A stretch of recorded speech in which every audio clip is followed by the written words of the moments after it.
Time to bring in Pat Pagano. It is time for us to check our forecast. Good morning, Pat. And good morning to you, Marshall. Hey, I want to tell you, I'm looking at that storm that went by us yesterday. Hmm. That looks like a wintertime nor'easter.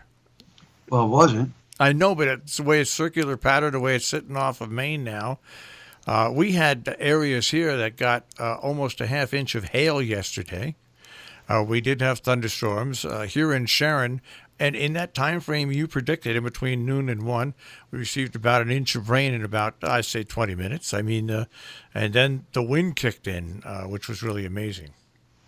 Yeah, it's actually been working out right on schedule, and unfortunately, so is the next storm, which comes in Sunday night into Monday. But for today, we have the backlash. Variably cloudy and windy, some showers. Some folks will even see some snowflakes mixing. In fact, yeah, we had snowflakes. We had snowflakes this morning. Yep. Yeah, I got an email from my friend David up at the Lake House, which is in Northwest Jersey, and they have a dusting and 32 degrees up there. By the way, he was there to inspect yesterday, and there were no mises, so that was a good sign. Well, the warmer it gets, the more they'll stay outside. Yeah. Yeah, well, great. We still have a lot of work to do. I don't know when I'm going to get up there, but with this virus, but we'll see. We'll see. Low 50s for the high today.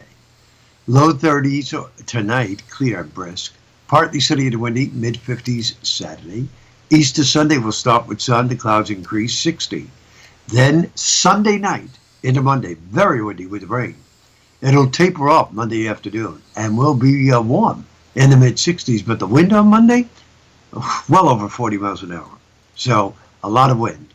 And then we'll still have some showers around, but cooler weather on Tuesday. So kind of an interesting week next week. I'll have to see how it works out, because I don't think the precipitation next week is going to be just all rain.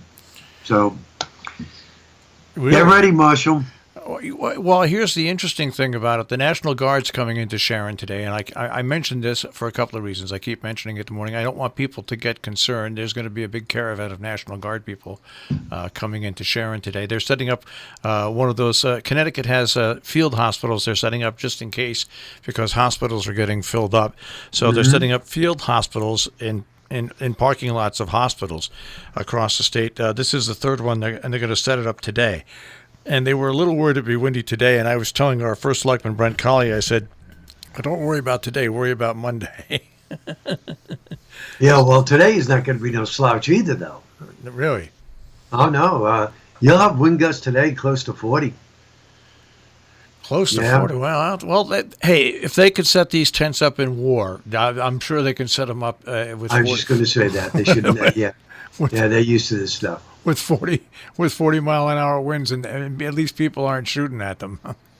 Right, exactly. Yeah, you're absolutely right.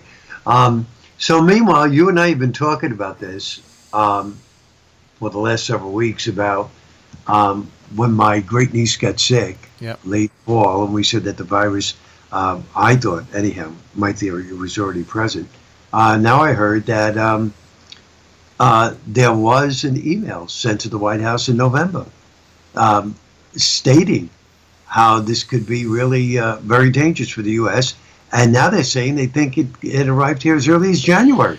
Well, I think anybody who thinks about this has to understand that a pandemic just doesn't, when you have something like this, just doesn't happen out of the blue. And there had to be, and there's no conspiracy theory, this pandemic had to be lying, what they used to call laying in wait, ready to come out in this country. Probably, you're right, from late December or January on. And that's what's enabled it to be popping up in every state. Because it's that, a lot of people who were carrying it they didn't show any symptoms. Right. And so yeah, I think that it's, I think you're right. I think that it's and I think most people understand that now. Now, nobody wants to admit to it publicly, but you can't blame on anybody, because China just didn't let people know that it was happening. So that you can't blame that on anybody. I'm not gonna blame that. No, but they say that there was a there was a notice that was sent to the White House in November. Now, who saw it and who didn't see it, remains to be seen. But that's what they're saying. And then I also heard that they think the infection in New York specifically started with people coming from Europe, not from China. Did you hear that? I didn't hear that. No. They said that was all over the news last night. They said that that was their theory anyhow, because they said, there were people from China who went to Europe, and then those people who got it in Europe came over to New York and had the virus. But remember, back then, it was only people from China were banned, not from Europe. And I do recall a video. I don't know if anybody's going to show it. Remember when they called for all college students in Europe to come home? Yeah. There was a girl coming into the airport in New York, and the news reporter went up and said to her, "Were you checked out before you entered the gate?" She says, "Not at all." She said, "We just walked right through." He said, "Nobody checked your temperature or anything like that?" She said, "Absolutely not." So initially, when the students were called back from Europe, there was no checks, no checking points.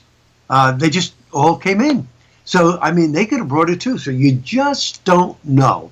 To get the trail on that is going to be ridiculous, but you just don't really know how it started.